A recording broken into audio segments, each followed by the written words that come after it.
Bonsoir à vous toutes et tous. Nous sommes ravis de vous accueillir à notre webinaire ce soir sur le thème « Le coaching professionnel, le véritable allié de votre performance sportive ».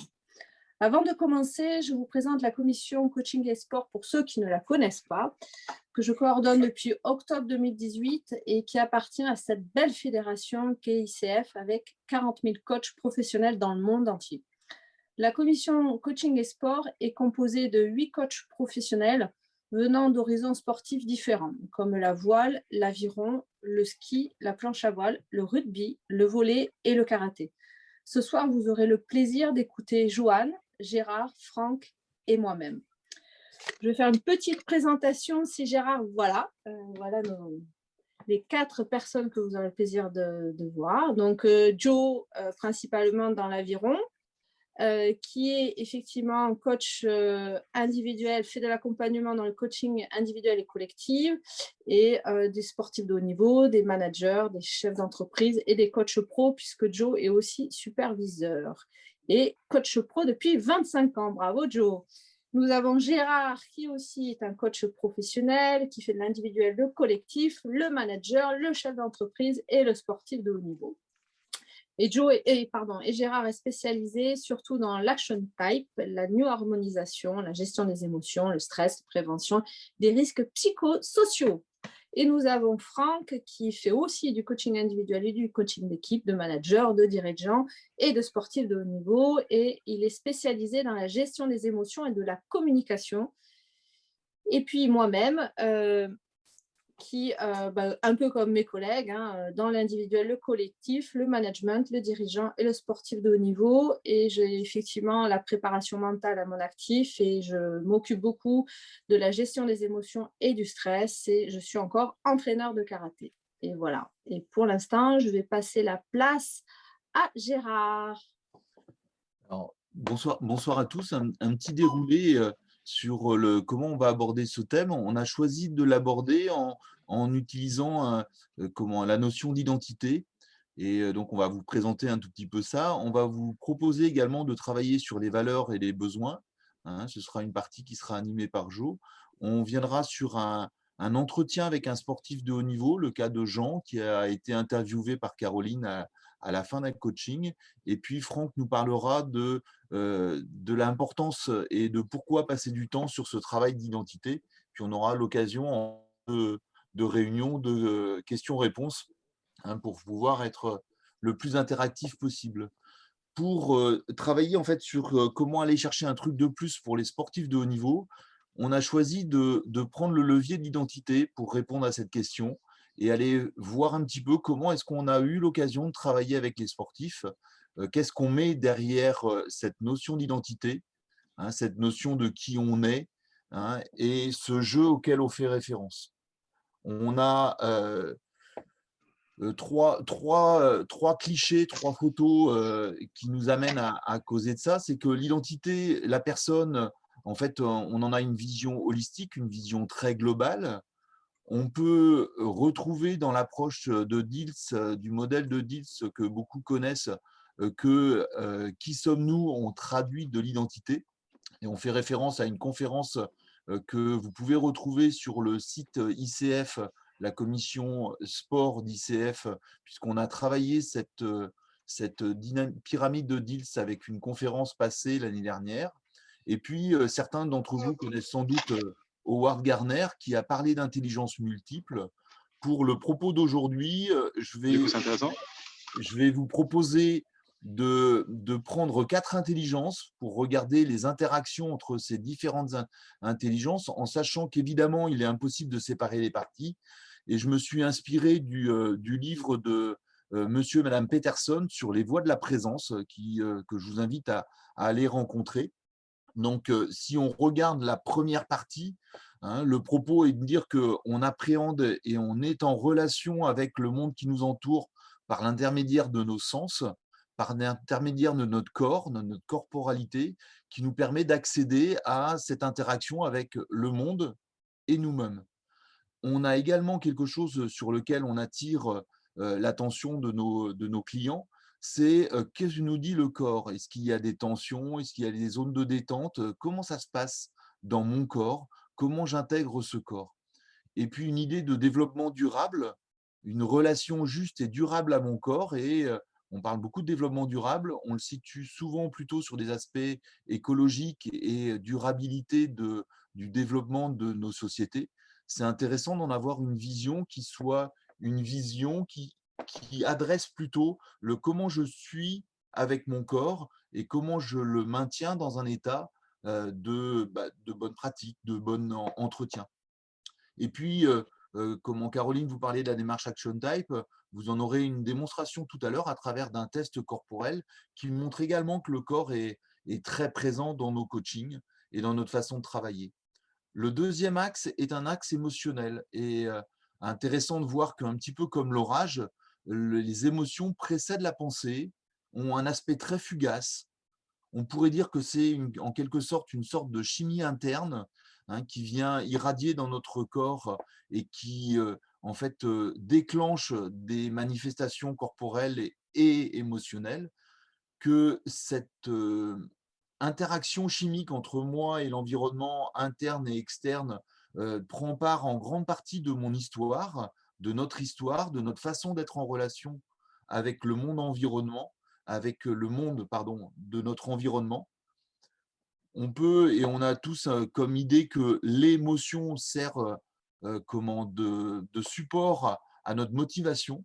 C'est une condition nécessaire pour nous mettre en mouvement et puis pour la pratique d'accompagnement des sportifs ou la partie d'accompagnement de nos clients, c'est une donnée très importante qui nous donne également accès à nos besoins. Le rôle des émotions, si on prend un exemple, par exemple la peur, hein, ici représentée, elle permet d'identifier quelque chose. C'est en fait l'équivalent d'une alarme. Elle permet d'identifier des dangers, d'identifier que peut-être les conditions de mon équilibre à l'intérieur de moi-même sont perdues, ce qui souvent entraîne la fuite, l'attaque ou la sidération comme façon de réagir. On a beaucoup de clients qui nous disent avoir peur et on se rend compte que assez souvent, ils ont peur d'avoir peur par anticipation. Et derrière ça, il y a souvent la peur de perdre ses moyens. Pour des sportifs, perdre les moyens en compétition est un risque notable, majeur, de rater ce qu'ils ont préparé depuis autant de temps. L'acceptation nous semble quelque chose d'incontournable. Si l'émotion est de la chimie qui se passe à l'intérieur de moi, je ne peux pas faire comme si je ne l'avais pas, cette décharge d'adrénaline ou décharge d'autre chose. Cette émotion, elle est toujours juste et on peut en mesurer l'intensité plus ou moins importante. On aura un exemple tout à l'heure du fonctionnement de Romaric sur une émotion comme l'agacement, par exemple. Une troisième ou le troisième secteur que je vous propose de balayer rapidement ensemble, c'est le secteur des pensées, c'est les voix du mental. Quelle est la petite voix qui me parle à l'intérieur de moi-même? Cette voix qui me permet d'anticiper de façon positive ou peut-être négative ce qui va se passer après. On parle de dialogue interne, on parle de cognition.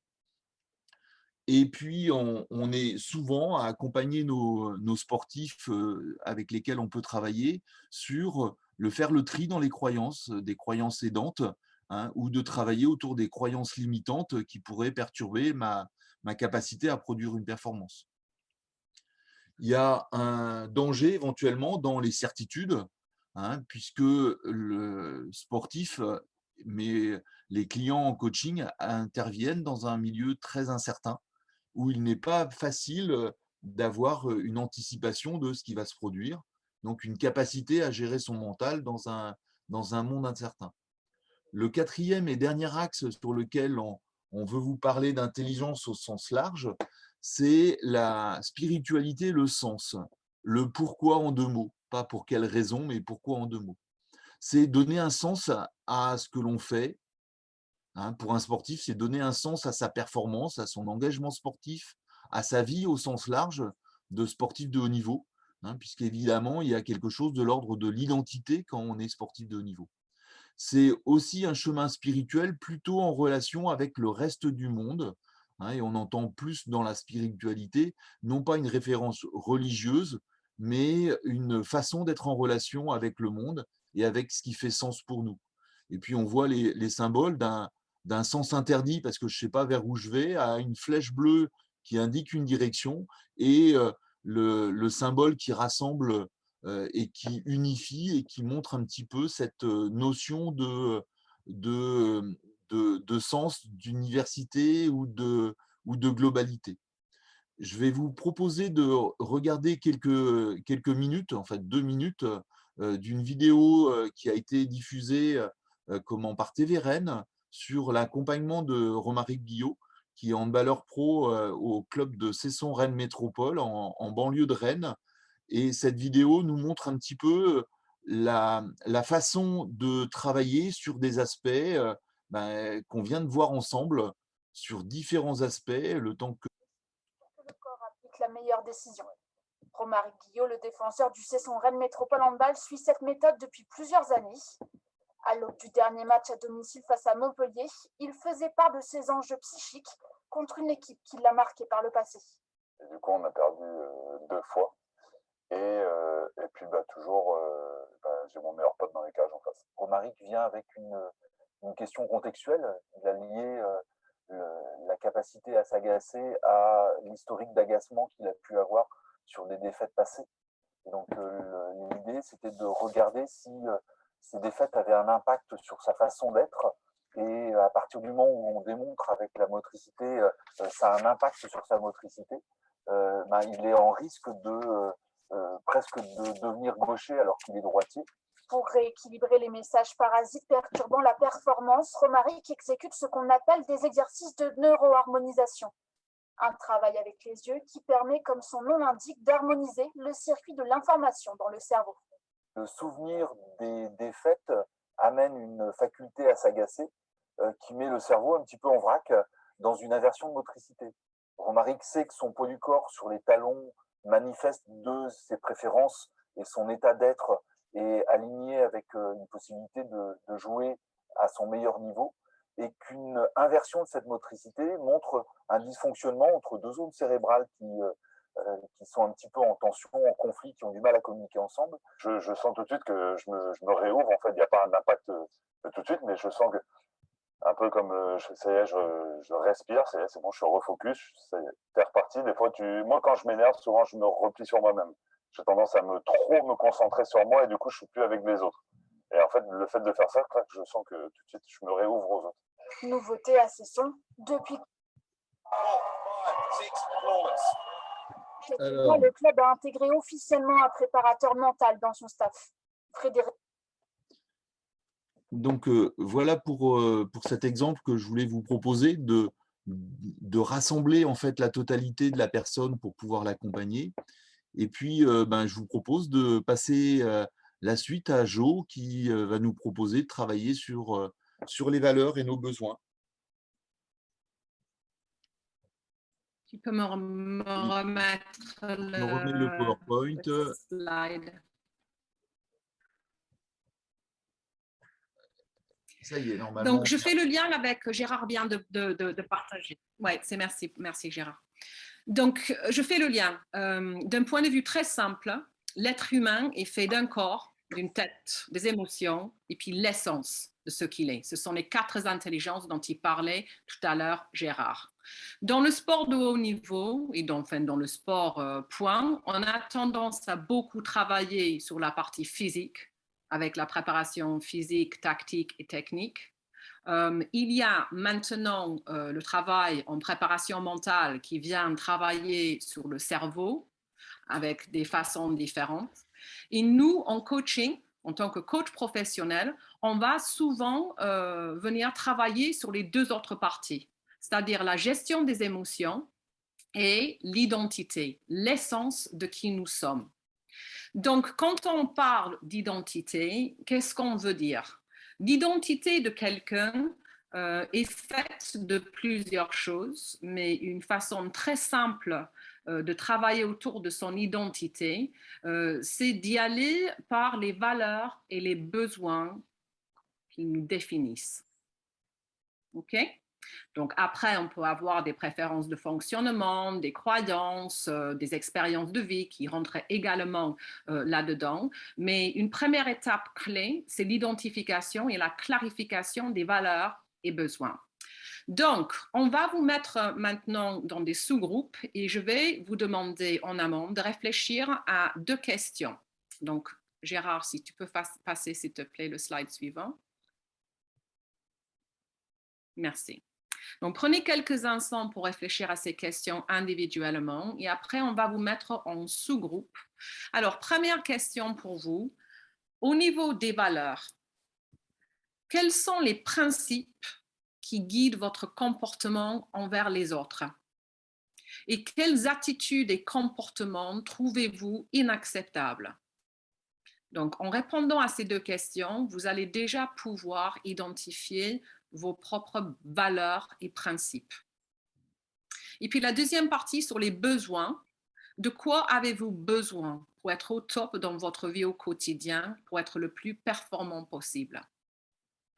Donc voilà les 2 questions. Je vous invite à réfléchir à ces 2 questions pendant 1 ou 2 minutes en individuel. Je vais organiser les sous-groupes et on va vous envoyer en sous-groupe pour échanger avec les autres personnes sur vos réponses.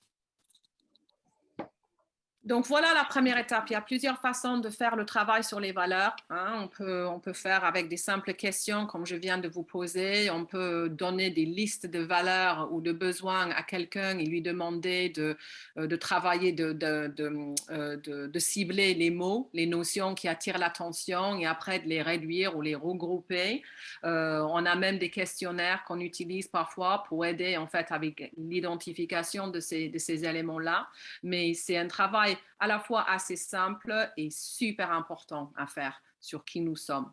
Et donc, du coup, il y a cette première étape, identification initiale, comme vous venez de faire, et avec des méthodes variées, comme je viens d'expliquer. Une fois qu'on a fait cette première étape d'identification, si on a beaucoup de thématiques qui ressortent, vous allez pouvoir, par exemple, par la suite compléter en regardant une liste de valeurs pour voir s'il y a d'autres mots, autres notions qui ressortent. Il faut clarifier et organiser autour de thématiques. L'idée étant de finir avec 5 valeurs, 5 besoins non négociables, voilà la priorité. Et puis, il faut absolument mettre une définition personnalisée de chaque élément. Le respect, ce n'est pas la même chose pour tout le monde. L'harmonie, ce n'est pas la même chose pour tout le monde. L'écoute, c'est pas la même chose pour tout le monde. L'humilité, ça veut dire de différentes choses aussi. La bienveillance, on n'a pas de traduction directe de la bienveillance en anglais, donc étant donné que c'est une de mes valeurs clés, j'étais obligée de mettre des mots sur ce que ça voulait dire pour moi. Exigence, qu'est-ce que ça veut dire, et etc., etc. Donc, solidarité.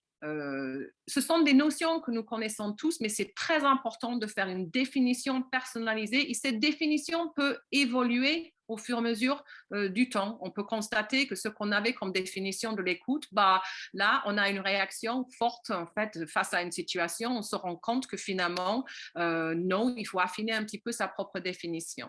Et après, comme j'ai dit, c'est très important de les prioriser. Il y a certaines de nos valeurs et nos besoins qui sont négociables, c'est-à-dire on n'exige pas ça de tout le monde dans tous les contextes. Il y en a d'autres où on ne bouge pas. Si on n'a pas ça, nous ne vivons pas ça dans les relations, ça nous met en grande difficulté. Donc, très important de savoir quels sont vraiment le top 5 de chacun. Et puis, on utilise ces informations, on fait une auto-observation de nos réactions émotionnelles et on fait le lien avec les valeurs touchées et les besoins non satisfaits. Et on regarde également l'impact quand je suis dans une telle émotion ou face à une telle situation, quel est l'impact sur ma performance. Donc voilà pour expliquer de manière assez rapide comment on fait le travail sur les valeurs et les besoins. Je vais maintenant passer la main à Caroline qui va nous parler d'un exemple concret. Oui, merci Jo. Effectivement, j'ai eu la chance et j'ai toujours la chance d'accompagner Jean, qui est un athlète qui officie au niveau France et au niveau, il a fait un international vendredi. Et on a travaillé avec ces fameuses valeurs. Et il a eu la gentillesse de me proposer, je lui ai fait une interview sur une de ces séances et Gérard va vous mettre justement ce petit film. Bonsoir Jean, je te remercie de me donner du temps pour effectivement faire un débriefing sur la séance que nous avons effectuée il y a de ça presque un an sur ce qui s'était passé. Est-ce que tu peux me redonner un peu le contexte de la séance et pourquoi tu m'avais contacté à ce moment-là? Bah alors, à ce moment-là, je sortais un peu d'une période de plusieurs mois, donc c'était pendant le covid où j'avais du mal à m'entraîner parce que les salles étaient fermées et puis, même si je continuais à m'entraîner chez moi, j'avais plus la motivation, Mm. mais c'était pas que dans le sport en fait, c'était aussi à l'école. Voilà, j'étais, complètement démotivé, heu parce que, je pense, je l'explique parce qu'il y avait pas mal d'incertitudes. Je ne savais pas si les compétitions allaient reprendre, même si les entraînements allaient reprendre. Donc tout ça a fait que, bah, j'étais complètement, démotivé, enfin moi je le disais comme un peu un fossé. J'étais, un peu au bout du trou, j'en avais marre et donc c'était voilà, dans ce contexte que j'ai voilà, que j'ai contacté pour faire une séance, à ce moment-là. Effectivement, et par rapport à ce que tu m'avais évoqué, je t'ai emmené à faire le travail sur les valeurs parce que je trouvais que selon ce que tu me disais, tu t'éloignais effectivement de tes valeurs et nous sommes allés les explorer. Qu'est-ce que tu peux me dire justement sur le travail des valeurs que nous avons fait ensemble? Alors, en fait, c'était un peu une surprise parce que, je j'avais jamais pensé à mettre en relation mes valeurs et avec le sport, par exemple, en général. Donc c'était, bah, une bonne surprise parce que le fait de me rapprocher, en fait, de mes valeurs, enfin des en tout cas de me dire qu'il faut que je me rapproche de mes valeurs, bah, ça a été vraiment un peu comme une solution là à ce problème, bah, de se dire en fait, une des solutions, c'est pas la solution miracle, mais c'est déjà un chemin un peu pour revenir, c'est, bah, de se rapprocher tout simplement de mes valeurs qui me caractérisent. Donc tu m'avais demandé, bah, quelles étaient ces valeurs et donc je les ai exposées et puis en fait, je me suis rendu compte que pendant cette période, bah, je m'étais tout simplement éloigné un peu de ces valeurs qui pourtant pour moi, représentaient un peu, presque un idéal de vie. Mmh. Mmh. Tout à fait, et moi je t'ai vu, du sombre que tu étais à devenir effectivement assez solaire, et puis, à la fin de cette séance, j'ai décidé de te faire une visualisation sur une future compétition en te mettant en lien avec, ces valeurs. Est-ce que tu te rappelles un peu de ce travail de visualisation qu'on avait Oui, fait et qu'est-ce que tu peux me dire là-dessus et qu'est-ce que ça t'a apporté aussi par la suite? alors c'est vrai que le travail de visualisation, c'est quelque chose qu'on fait souvent et à chaque fois, bah, ça permet en tout cas moi, ça me permet d'avoir une image, un peu, référence, comme ça dans les moments où je sais qu'il faut que que je me motive ou que je pense avec, efficacité. Voilà, je me rappelle cette image, forte que j'ai et donc à ce moment-là, si je me souviens bien, c'était une image, voilà, qui me représentait moi plus tard avec, l'uniforme parce que comme je vais être militaire et hem et ça permet en fait vraiment cette image un peu de marquer la séance, d'avoir un peu un point de repère. Mmh. Mmh. Tout à fait, et puis c'était, aussi en lien avec, ton cheminement de vie et de ces valeurs. Et pour finir, qu'est-ce que tu peux me dire sur le bénéfice que tu as retiré de ce travail sur les valeurs et sur pourquoi tu fais des arts martiaux, en fait? Bah, en fait, je me suis rendu compte que le travail des valeurs, il était valable en fait, un peu tout le temps.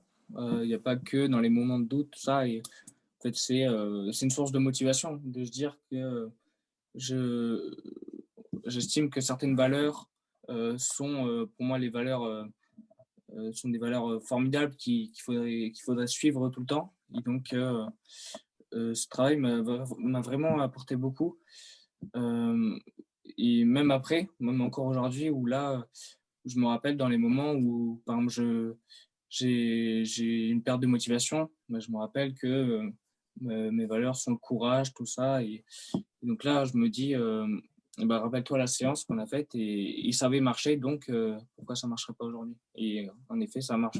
Agréablement, surprenant parce que voilà, je m'attendais pas du tout, cet effet positif. Super.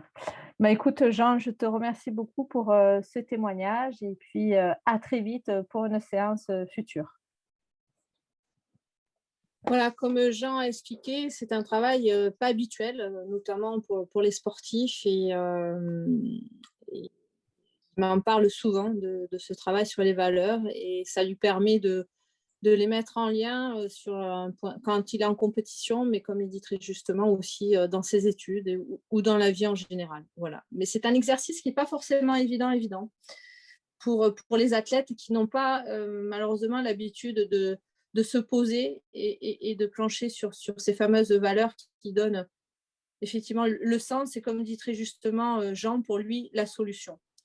Et maintenant, je passe le flambeau à Franck.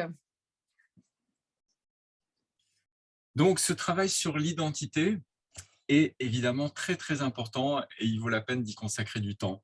Donc, nous sommes tous ballottés, sportifs de haut niveau ou tout simplement individus, entre des moments d'accomplissement, de réussite et puis, à l'opposé, des sentiments d'échec.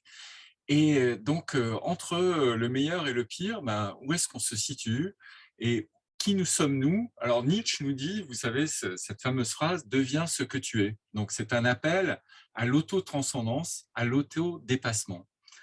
Donc, voilà, alors cet auto-dépassement, Marcel Hirscher, que vous voyez là, en ayant gagné 8 fois le classement général de la Coupe du Monde en ski alpin, le connaît bien. Alors, slide suivante, s'il te plaît, Gérard. Donc, cette question de notre identité, dans cette question de notre identité, on cherche une sorte d'harmonie individuelle. Et pour ça, je vais citer Jung et une lecture de Jung.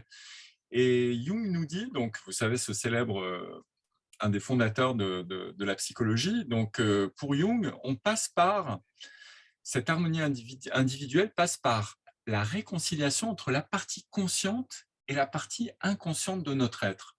Donc, en gros, il dit que je ne pourrai devenir ce que je suis que si j'ai le courage d'affronter mes démons intérieurs et de les apprivoiser afin d'en faire des alliés plutôt que des adversaires. Et là, on a toutes les phases de notre personnalité. Donc, ce travail sur soi suppose que notre capacité à nous identifier à notre persona, à le masque social que nous portons, ok, mais aussi à assumer notre moi profond, y compris notre part d'ombre. Alors, slide suivante. Donc, la question qui se pose, c'est la performance. Est-ce que c'est une réalisation de soi ou alors la slide précédente, hein, Gérard, la performance, est-ce que c'est une réalisation de soi ou est-ce que c'est une sorte d'injonction écrasante? Donc, vous connaissez donc Simone Biles, ou Biles, je ne sais plus comment on prononce, et lors des JO de Tokyo en 2021, cette championne, quadruple médaillée quand même à Rio en 2016, se retire un temps de la compétition et poste sur Instagram « J'ai parfois l'impression de porter le poids du monde sur mes épaules ». Et elle déclare « Je dois faire ce qui est bon pour moi et me concentrer sur ma santé mentale ». Alors c'est assez rare d'entendre ça, d'entendre une athlète qui n'a pas peur d'assumer ses difficultés, ses faiblesses, ses moments de passage à vide, comme on disait avant. Et donc, elle dit, pour ne pas compromettre ma santé et mon bien-être, et en fin de compte, et elle parle toujours, nous sommes aussi humains, nous devons protéger notre esprit et notre corps, plutôt que de faire ce que le monde attend de nous. Donc évidemment, ça a fait beaucoup de bruit, je pense que vous avez tous vécu ce moment, vous êtes tous interrogés là-dessus. Et à ça, Novak Djokovic répond une phrase qu'il affectionne particulièrement, « La pression est un privilège ». Alors cette phrase, elle n'est pas de lui à l'origine, elle est d'une championne de tennis des années 70, Billie Jean King, que vous connaissez aussi, qui a écrit un bouquin d'ailleurs qui porte ce titre-là. Et donc, Djoko affirme que le mental est un facteur crucial pour expliquer sa longévité. Alors, ce n'est pas si facile que ça, et donc, évidemment, le sport de haut niveau peut offrir un immense espace pour s'accomplir, pour se réaliser, pour se dépasser.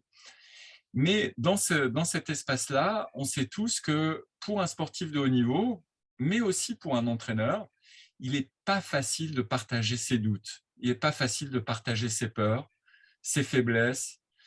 Et on imagine bien les raisons, c'est-à-dire c'est une manière de se protéger par rapport et de se protéger aussi ses partenaires, que ce soit des sponsors, que ce soit des partenaires de jeu, des partenaires d'équipe, et puis pour protéger aussi sa structure, sa fédération, c'est pas évident. Donc ça demande un certain courage d'assumer ça, et donc finalement d'assumer son moi profond et d'assumer cette harmonie individuelle. Alors pour accompagner cette démarche qui est difficile, la présence des préparateurs mentaux, des psychologues et puis des coachs professionnels que nous sommes prend toute sa valeur. Donc nous, en tant que coach professionnel, nous utilisons le questionnement, la puissance de la maïotique chère à Socrate, avec l'idée que le client va trouver lui-même ses réponses et que ça va avoir une puissance vraiment nécessaire.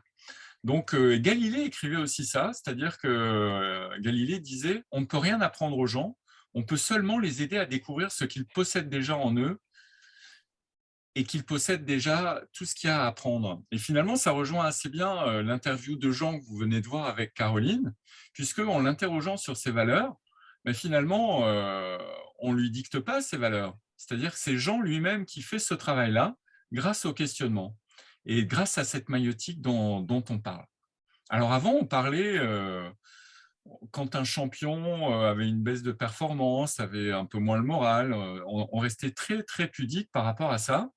Et donc, on parlait pudiquement de léger passage à vide, vous savez, de pause. Puis maintenant, on utilise des mots quand même un peu plus forts qui sont empruntés au monde de l'entreprise, de burn-out, de stress de surpression, voire de dépression. Et donc là, on utilise des mots qui sont forts et qui appartiennent au monde de la psychiatrie, enfin au vocabulaire de la psychiatrie ou de la psychologie.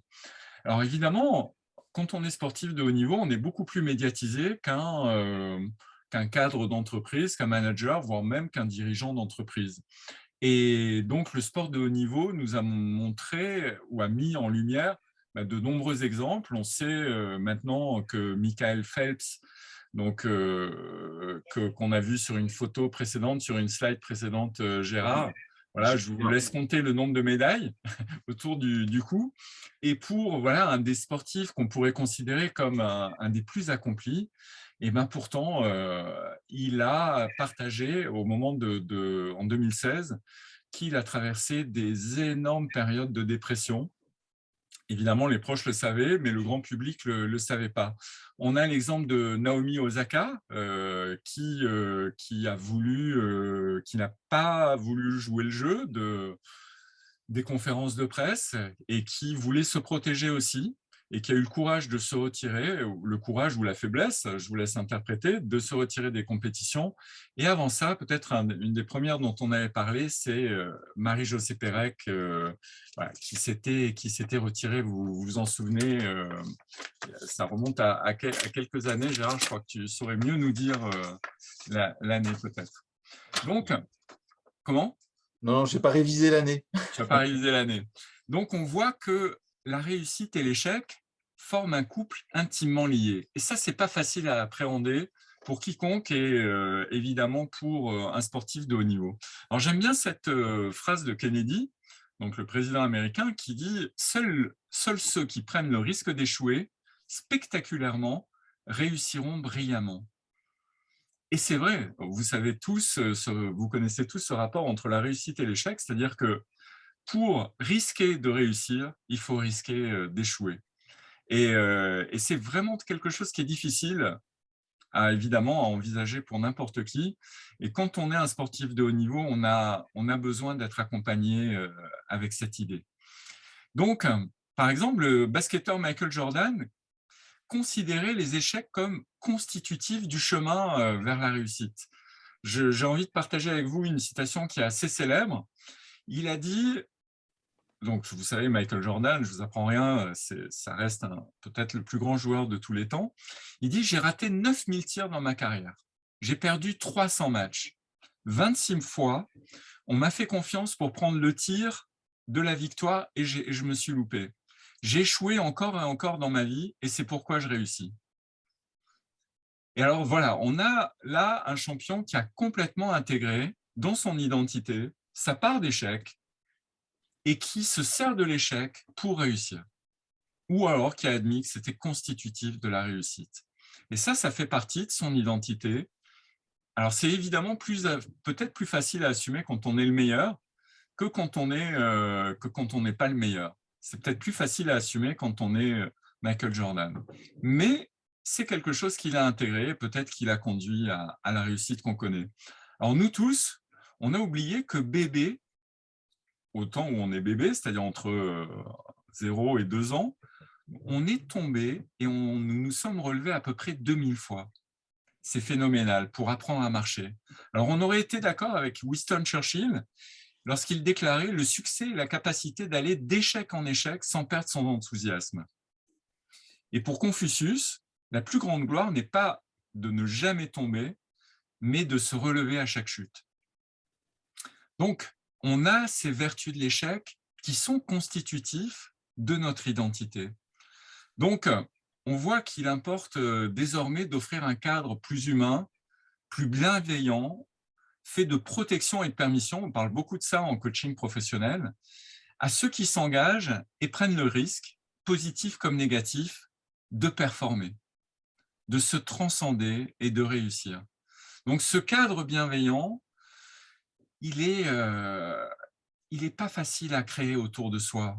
Évidemment, on a un entraîneur quand on est un sportif de haut niveau, on a des supporters, mais on sait que il y a l'adversaire, on sait que la presse peut nous attendre au tournant, on sait qu'on peut décevoir, même ceux qui nous soutiennent.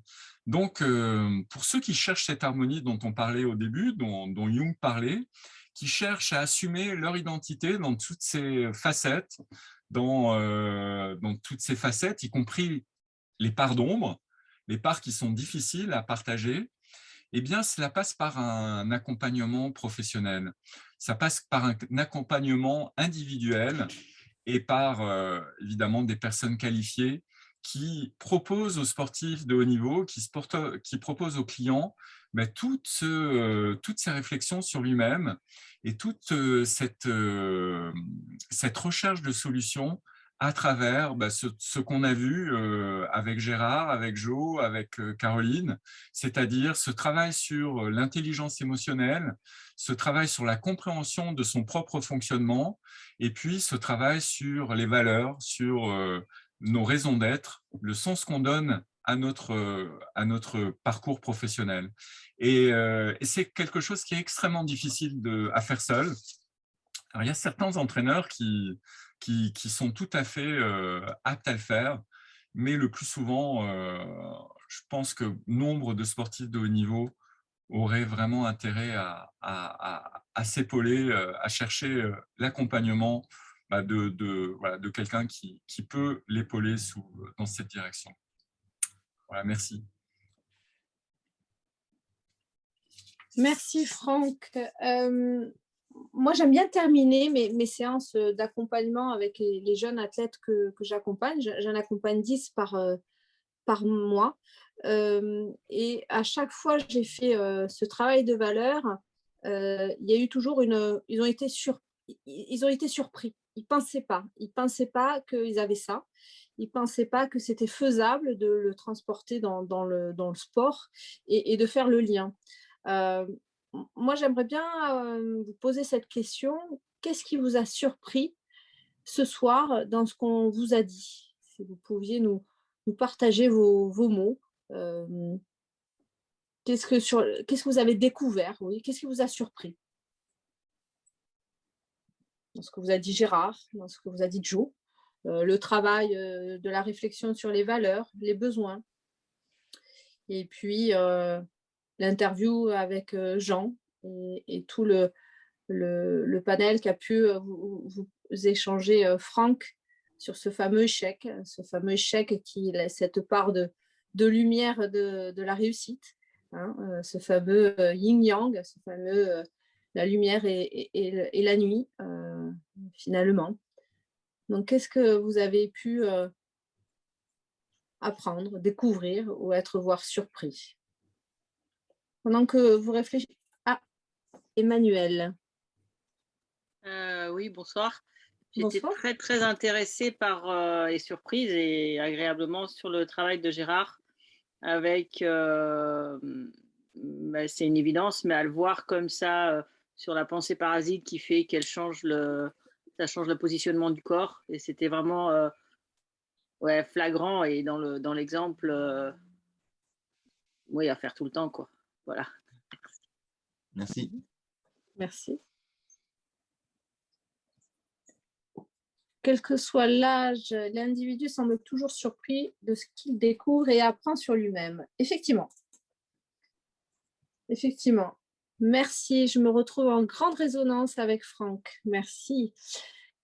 Voilà. Donc, ce qu'on vous propose pour ce soir sur le thème des valeurs, de l'identité, des besoins. On va vous souhaiter de belles fêtes de fin d'année. Et puis, on sera de retour sur un prochain webinaire.